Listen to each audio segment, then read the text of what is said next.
Little baskets and rags. That's what the general says. Just getting a suntan and the rice paddies is what they said. Our beacon teams against the toy soldiers. We say the paratroopers are here. When they jump, they show no fear.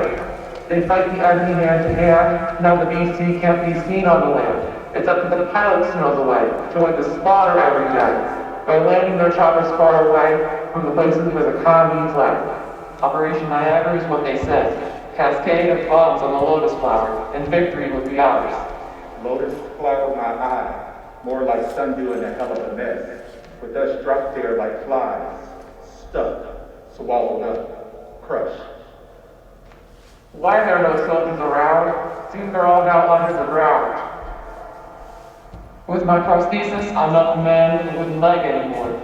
That's something anyway. If you don't look too close, you'd think I came back the same way I left. With my hearing aid, I'm not deaf anymore. That's something anyway. If you don't look too close, you'd think I came back the same way I left. This is a free-killing zone. It wasn't me. It was the war. Fear. Fear and the war. War is pleasant, my child. I was a good kid. I didn't have anything against them, but they were everywhere and you couldn't see them. It was enough to drive you crazy. My buddies treated it with alcohol and marijuana. They got numb so they wouldn't be scared stiff and then got massacred in their sleep. Right after they arrived, they died without ever seeing a single enemy. She screamed. She screams at night when I lay my head down on the pillow. She yells that she can't close her eyes to sleep anymore. Her eyelids are gone. I couldn't see the enemy, but I can sure see her.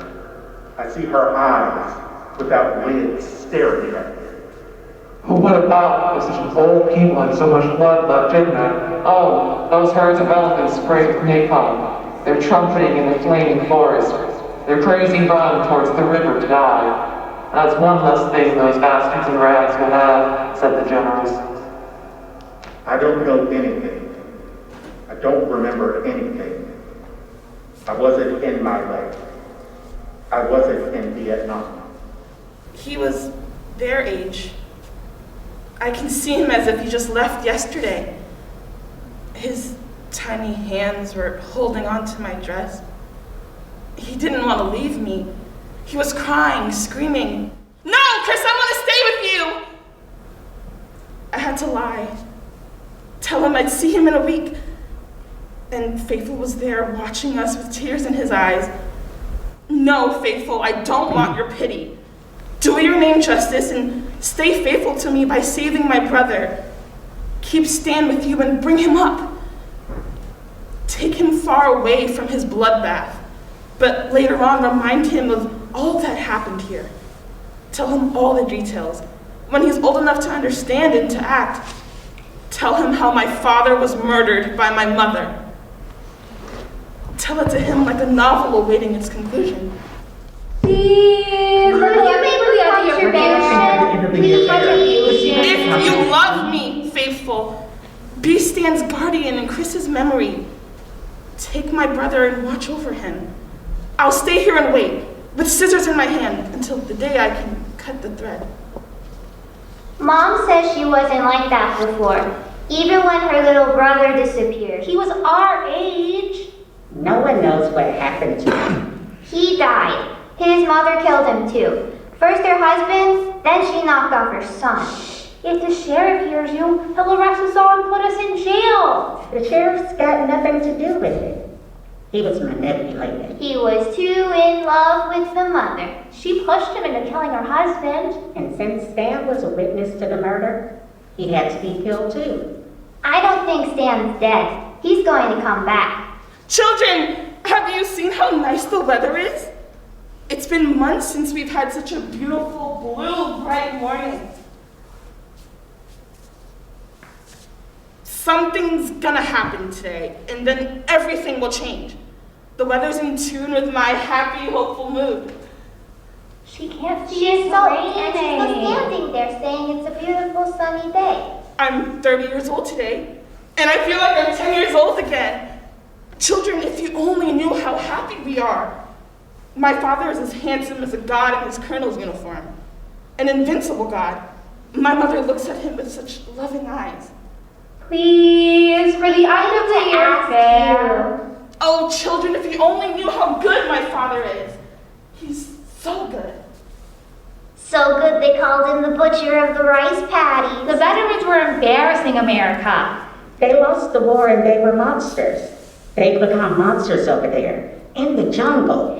Dad says it's not fair. Everything was blamed on them. Everyone was mad at them for losing. No one would accept them when they came back. They'd hug the walls. They were full of hatred. You don't know anything. You were only a baby in 73. Oh, children, if you only knew how courageous my father is. Tomorrow, he's going to war. He feels like those Greek heroes armed for the conquest of Troy. He will conquer too. Vietnam doesn't frighten him, not any more than Ilion made the Artites tremble. We're not going to get anything out of her. She's gone back 20 years, when she was our age. Before her brother was born. Before her father left for Vietnam. Before her mother and the sheriff even knew each other. And before they started plotting to kill her husband when he came back from the jungle. No, Daddy, don't go! Don't you see the bodies? The blood, the horror? Can't you see all of them will be get gutted? Listen to me, you have to stay here. Open your business back up and keep an eye on Mom. Didn't you see she's wearing new perfume? That she's wearing shorter skirts? Can't you smell that animal smell on her? She's completely nuts. We're not going to stand around here watching this bad woman show. Wait, children, I have candy for you. No way. I don't want her candy. We should just take her candy, then can throw it away. Yes, Stan. Daddy's coming home tomorrow. We'll have to be very nice to him. It's awful over there, and Mom doesn't love him anymore. She's sleeping with the sheriff in the afternoon. But don't say anything to Daddy. Don't ask him any questions. Don't talk to him about the war. Do what he says and you'll get a bag of candy.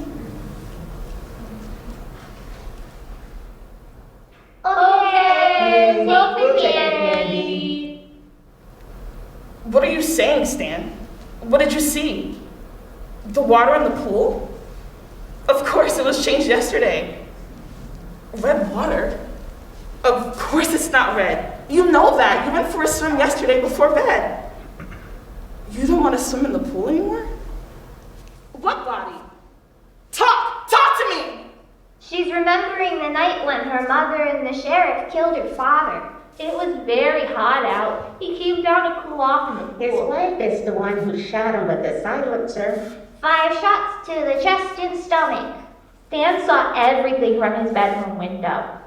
The father didn't even have time to shout. All his blood flowed into the pool. Shh. The sheriff said the crime was committed by prowlers. And everyone said the crime was committed by prowlers. You don't question the sheriff's investigation. The sheriff is always right. The sheriff is the right man for every situation. Look, now she's crying. Daddy, you shouldn't have left. But since you did leave, it would have been better to die over there in the rice paddies. You went to war far from here, when the enemy was in your own home, preparing to welcome you at your return. Oh, it was a wonderful welcome. The sheriff congratulated the hero, and your wife kissed the man who had shown those little bastards in rags a thing or two. Let's get out of here. If we stay here, she's just going to keep talking crazy. Don't go, children! Stan will be here soon. You'll see how much he's grown. My little brother's a handsome young man now. He knows what he still has to do here, why he has to come back. He was your age when I entrusted him to Faithful. I'm waiting for him. Wait for him with me. He's going to come. Don't run away like that! Am I a leper now?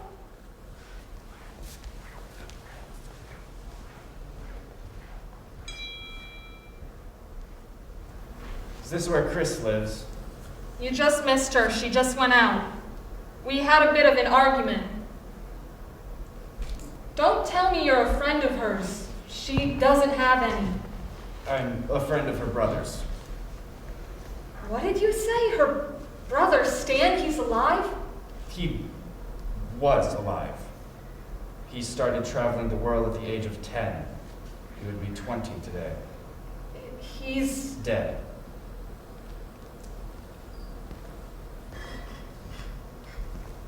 Was he sick? It was an accident. He died immediately. Go let Kriss know. She must be at the cemetery crying over her father.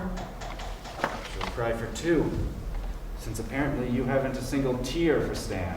I stopped being a mother 10 years ago. Your husband was killed. When my husband died. And your son ran away. When my son was stolen away.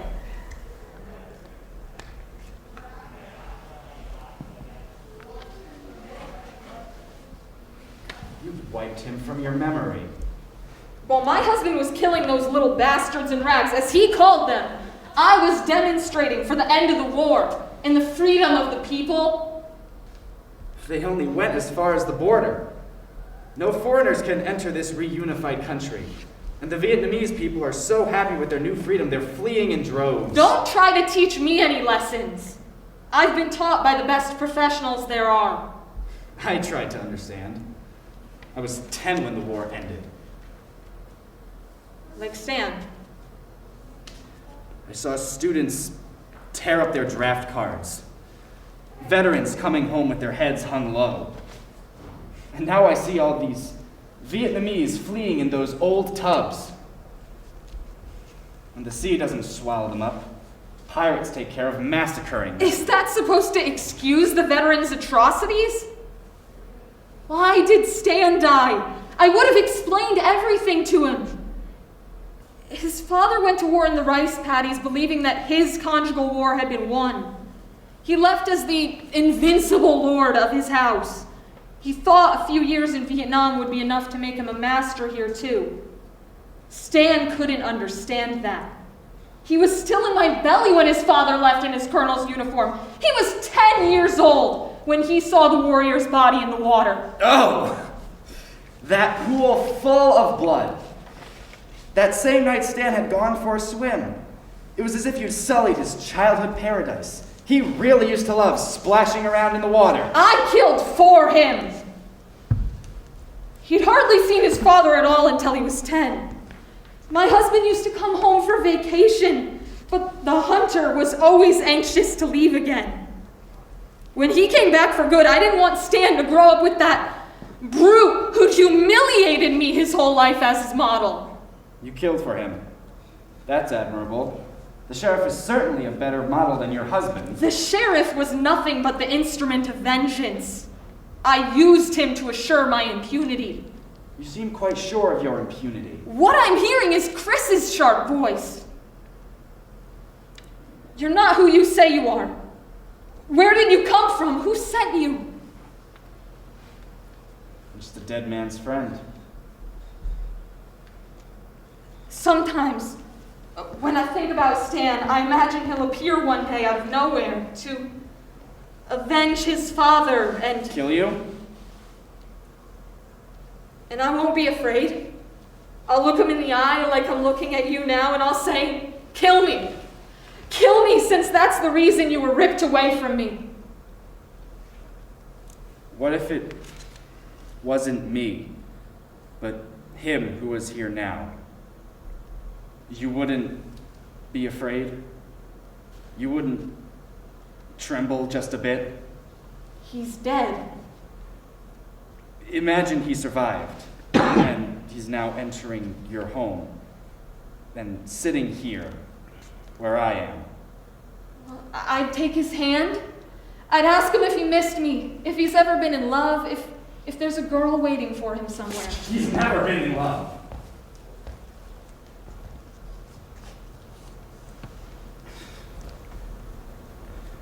He's afraid of women, afraid of what they're capable of.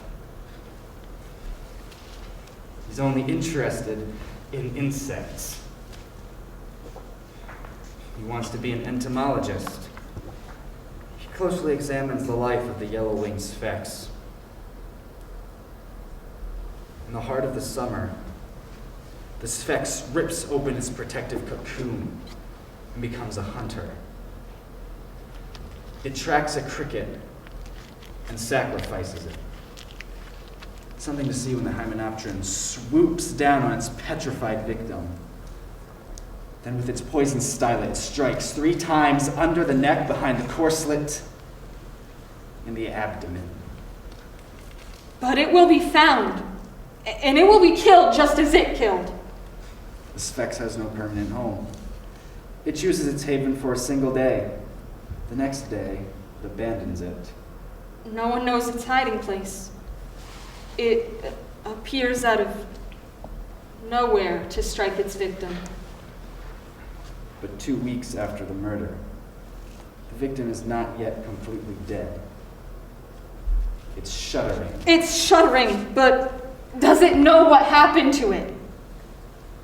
Perhaps it's still conscious, but if it still instinctively remembers something, it's only the attack and the 3 blows that struck its body.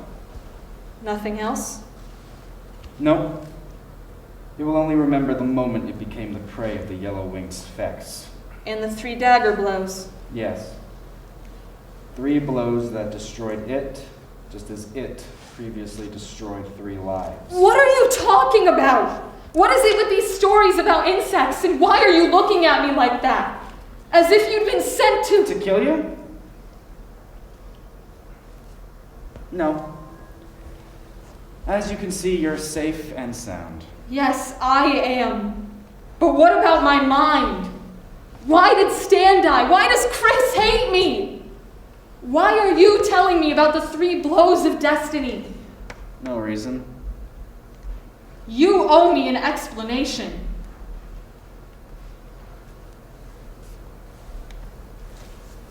I think we're even now.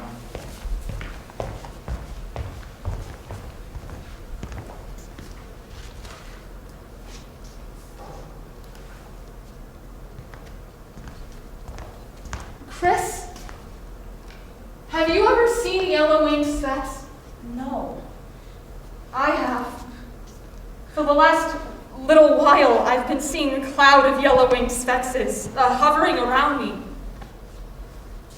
They think I'm a cricket. I have company. Leave us alone.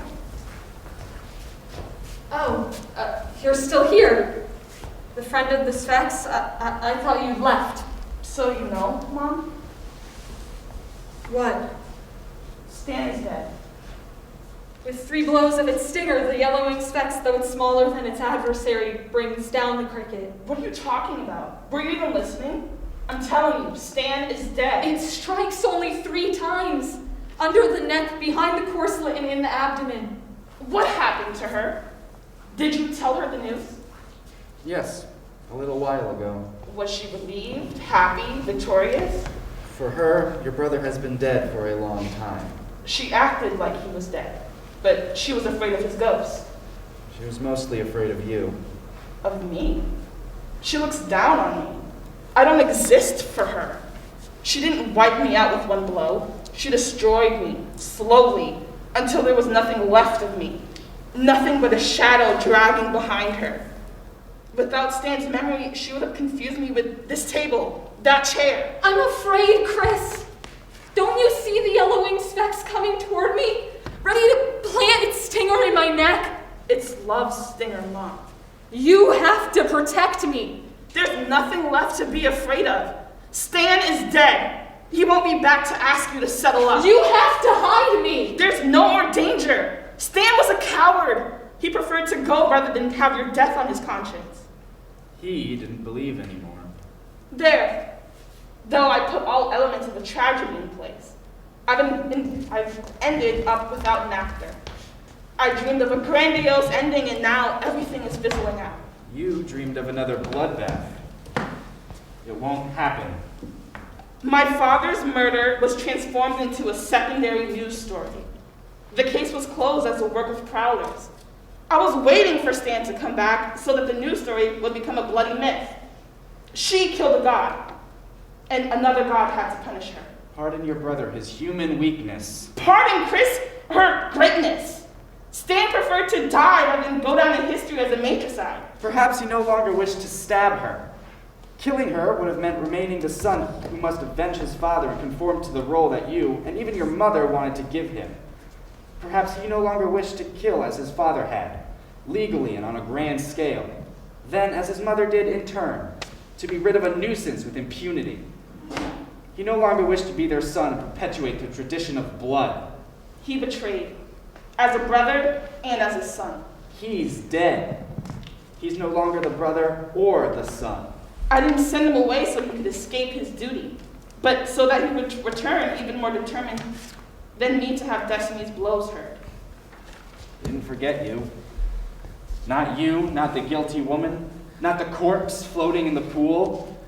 He no longer felt the need to justify his existence by saving you from your nightmare.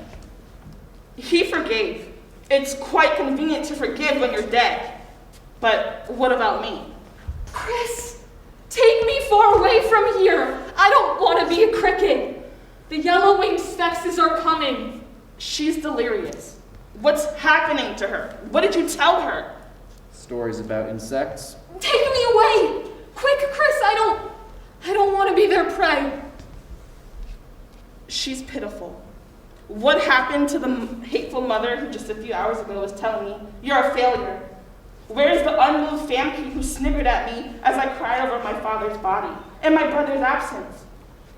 Don't be like that, Mom. You look so old all of a sudden. What am I gonna do with you? Go back to how you were before? Be a killer? Be a bitch? Insult me? Say mean things to me? I want a war. I want to fight you. No, don't hang on to me. Hit me instead.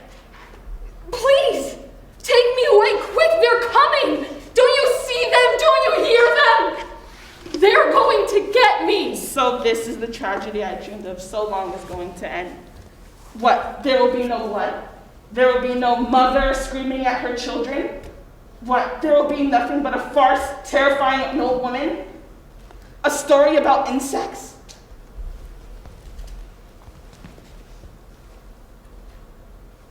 There is no more tragedy, Kriss.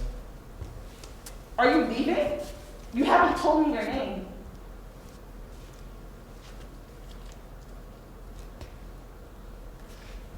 What does it matter?